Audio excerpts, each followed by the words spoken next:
Hello and welcome to our program. Infrastructure is the backbone of any developing economy, but the finer nuances of how these infrastructure projects are executed, that's uncharted territory for most of us.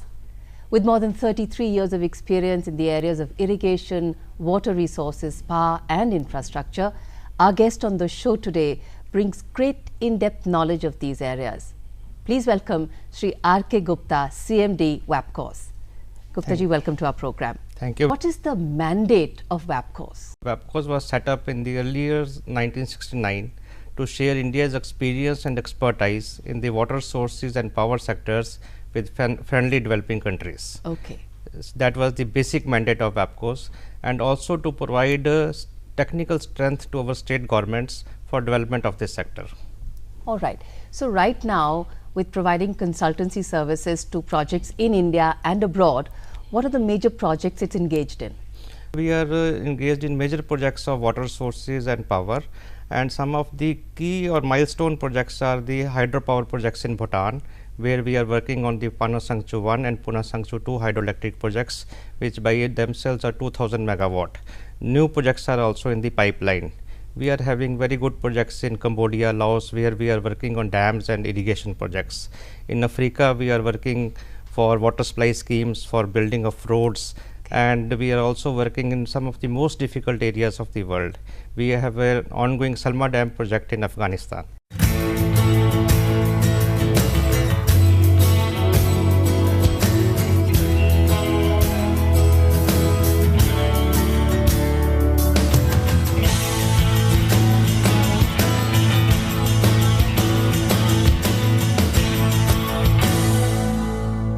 So when we talk of providing consultancy services, especially in the areas of water and power, these are two huge areas where the world is actually looking at so many alternate sources, because these are the areas of paucity in the near future. So in terms of feasibility studies, the environment damage, collateral damage, what does WAPCOS do? Our services start right from the feasibility reports, where our people go to the sites, see whether the project is feasible or not. They do the surveys, investigations, detailed project reports, and then later on these projects are taken up for investment. But these studies are very important, and their importance is being felt now, because everywhere we need infrastructure development, and all over the world finances are available, but bankable reports are not available. So we are filling that gap. So when we talk, Mr. Gupta, of development, somewhere in most of our minds there is this thing, it's at the cost of environment. There's a huge debate saying that it's not development versus environment, but development can take place keeping the environment as a stakeholder in mind. What do you feel about it? That is very true, because wherever we develop projects, we carry out environmental impact assessment studies, and we also carry out R&R plans. So WAPCOS reports look after those interests. Only where the projects are not well studied, there only these environmental problems come into the picture. All right. So in terms of the study and the depth and the consultancy that is offered to organizations, is it over once the consultancy is given, or do you go in for the execution stage also? No, we take up projects from concept to commissioning. Okay. After the feasibility reports, we take up the DPRs. After the DPRs and the decision is taken for the investment, we go for detailed design engineering, then we take up the construction supervision, quality control, and finally operation and maintenance. And capacity building and transfer of technology to the client's personnel is the essence of WAPCOS services. You are credited, Mr. Gupta, with actually turning around WAPCOS from it's a quasi government body, and you've actually made it a front runner in providing actually cutting edge consultancy services. It's been more than 20 years of hard work. Yes. Just share this journey with us. I joined WAPCOS in the year 1989. At that time, the company's turnover was only 4 crores. So gradually I grew in the ranks and contributed in planning, management, strategic thinking, and I worked very closely with the management. And when I took over as chairman cum managing director in the year 2009, we were present in only 8 countries, and now this company is present in more than 38 countries. We are a profit making, dividend paying company. We are issuing bonus shares. The whole company's operations run from their own resources, and we have won several awards as well for our services. Actually motivating people sounds like a good cliche, but is not always easy, because I think right from sensitivity to empathy to incentivization, all this is required. So what did you feel that area of your strength which helped people understand their self-worth and say, we are proud of our organization and we need to be the best and give the best? You have mentioned correctly.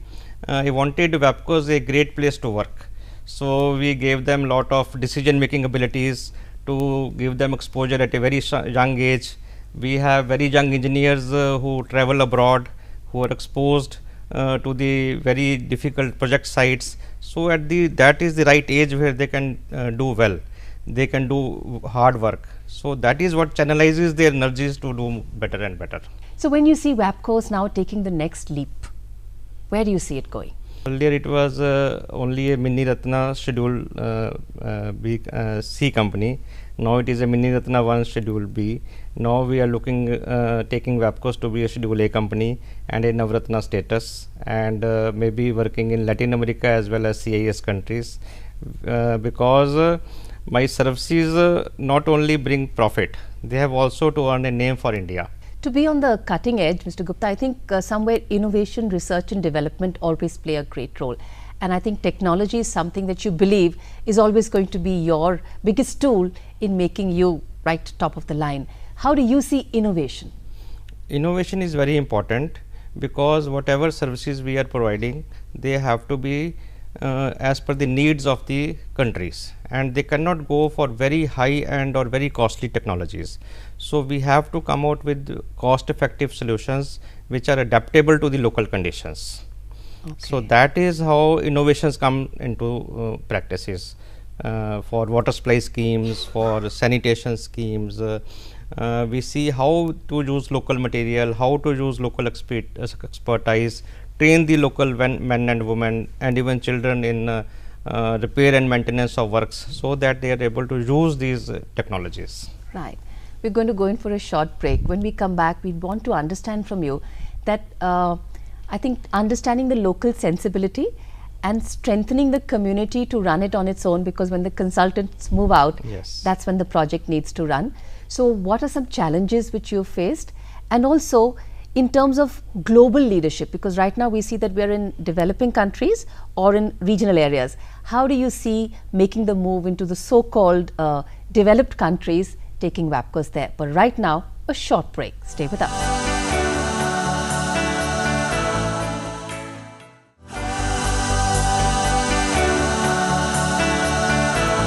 Welcome back. We are still in conversation with Sri R.K. Gupta, who is the CMD of WAPCOS. Sri Gupta, talking now of the strength that we bring in to local communities in other countries. You say that we work seamlessly.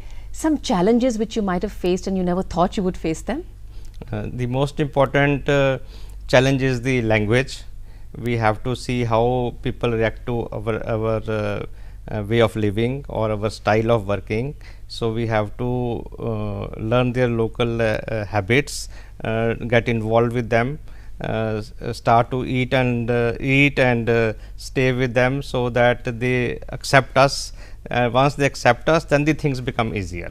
So all this takes time, and your engineers they go and live there for some time? Yes, in fact we have offices in all these places, and our people gradually, that is why youth is very important, because they are not averse to getting taste of new foods, new cuisines, and maybe getting new cultures. So that helps WAPCOS to get entry into those areas, and then become a part of their own. Many places when I go, then people will say, no, these are not WAPCOS men, these are Mozambican people, they are not WAPCOS men, they are Cambodians. So it helps our organizations to grow. Coming back to the Indian context, Mr. Gupta, I think in terms of water resources, I think highly talked about, and there are these huge plans of actually linking rivers and bringing about water connectivity across the country. We have areas of abundance and we have areas of scarcity. How do you feel that we can actually bring a better level playing field in terms of water for India? Most of the time in the earlier years we were looking at water development, but now we are looking at the concept of integrated water sources management and development, where we have to manage our water sources. We have to look at the supply side as well as the demand side. Similarly, we have to seriously look at how we have to take water from our surplus areas to the deficit areas. And the government is already having several schemes on which they are working, and I hope they will fructify, and we will be able to move ahead in these areas. I think one of the greatest providers of opportunity and equity is providing these basic infrastructure requirements and power and water resources across the country. So do you feel that somewhere we don't have that luxury of time, really, of waiting for a larger plan to evolve? Do you think there is crisis brewing in certain areas? I agree with you, but always we have to have short-term goals and long-term goals. We have to plan far ahead in time, and always also to look at the local interest. For example, we can go for water harvesting activities.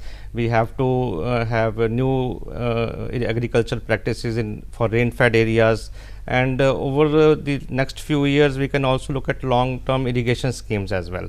So we have to have planned development, short-term as well as long-term plans. When we think of water harvesting or local ways of actually conserving water, looking at traditional methodologies, we normally have some civil society organizations and some NGOs working in it. At a larger scale, is there a government policy in place to say we need to understand traditional methods to bring about modern movements? Yes, it has happened very much, and in fact Gujarat is an example where water harvesting was taken up in a very big way. WAPCOS was also very closely involved in those development processes, and these activities have also been taken up in Madhya Pradesh, in Rajasthan.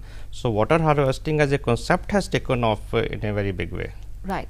Having chartered the infrastructure needs of the country over the past 20-25 years, we also know that what we need today in terms of infrastructure is changing. It's different than what we needed 10 to 15 years ago. So what are the 2-3 key areas, whether it's roads, whether it's dams, or I think in terms of building offices, social structures, how do we get into place those 3 or 4 key elements on which infrastructure will rest? One is to plan for the future. For example, whenever we plan something, it takes time for it to be executed, right. And by that time the things become inadequate. So we have to see that we plan for a sufficient timeline.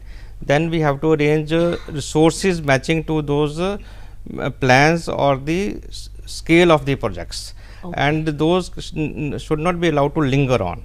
And then last of all, we have to maintain the quality of execution, because whatever we do, unless we maintain the quality, their sustainability will not be assured. Timelines are very critical for you. Timeline is very critical. On-time closure, delivery, which is again a challenge across organizations because people are involved, the government is involved, clearances are involved. You know, there are so many, I would say, things which stop the timeline from being met.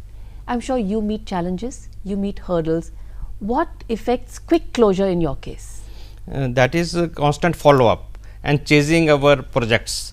Whenever we submit a project proposal to any government, we try to see that we are able to provide clarifications, we are able to make presentations, we seek as if it is our own project. We don't feel it is a government project, because my organization's performance is also linked to the closure of that project. So it helps us to bring it faster. Foreign organizations coming within India, do you think that we can make our working more attractive so that we cut a lot of frills and come to the crux of the matter? Yeah, that is a possibility, that when foreign investors come here, and we must give them the appropriate platform to enable them to present their views, thoughts, and maybe participate in our progress. But my areas of work are different, because I am taking Indian technology abroad. Right. So what the foreigners are expecting from India, perhaps I as an organization am expecting from other countries. Right. Because I am developing projects abroad. So when you take projects abroad, what do you think makes it advantageous for any organization to say, okay, this is an Indian company? What are your USPs that sell you to them? My USP is the experience, a number of successful projects behind me, then our people who have been working in those areas, then cost effectiveness, then the quality of the projects, and most importantly the areas in which we are providing these development projects have a bonding with India. And I tell them that India has gone through these pains in the beginning since independence, and now we know what will be the needs of a developing country. We understand them much better than maybe a developed country. In an organizational lifespan, they say around 20 years is when the downfall starts and you need to reinvent yourself, right? You've just done a 22 year period and you're in the process of reinventing it. What are the changes that you want to bring into your organization? Earlier WAPCOS was dependent upon people coming on deputation. Now we have our own skilled staff. Changes, we want to only to grow in areas which are allied to our core strengths. As I mentioned earlier in my talk, we want to go to new countries because there is so much to do. There is no real need for re-engineering. Only thing is to share more and more for India's name to grow in various places. At a personal level, what inspires you or motivates you? The challenges that come across. For example, even in WAPCOS, every day is a challenge, and I feel happy even if I get a new work order, if I get payments for my projects, if my presentation is appreciated by people. So everything makes me happy. And I tell the people also that if you join WAPCOS, you can get happiness every day, every moment. And in terms of motivating yourself when you face difficulties, how do you do that? That there are 2,200 people working for me. I have to take them forward. I have to look at their future as well. And I have been assigned the task of leading a public sector undertaking, and I have to see that it continues to work on its own and continues to give name and profits to the government of India. Yours has been a labor of love, a long relationship with the sector that you're working in, and that's why you are where you are today and doing what you're doing today. Today's challenge is that young people and most of us want results very fast, instantaneously. Even noodles are not even cooked in 2 minutes. So how does one cultivate patience? That is an art to be learnt, and maybe we have to continue to talk to our young people and tell them, even my own children, I have to tell them, be patient. And they also work in various organizations and they also immediately want to grow. But I have learned this art of patience, and I keep on telling them it is very essential for growth and for maturity. So for success, what are the ingredients? Hard work, commitment, and a sense of belonging to the organization in which you are working, and always to try to excel and try to do good things. So this wonderful sense of simplicity and optimism and the no frills that you have in your conversation, in the way you're working, and I think that is also giving results. Management, they say, is very layered, very complicated, it's with people and all. You do it so effortlessly and so simply. How do you do that? Because I don't think it in terms of management. I think I have this thing to do, and I have to achieve a particular task, complete a particular task, and I go about doing it in a very natural manner. Mr. Gupta, just want to thank you for helping us today understand the meaning of this line which says the pure power of simplicity. But thank you so much for sharing your insights with us. We have a lot to learn. Thank you so much. It was a pleasure talking to you. Thank you, sir. Thank you.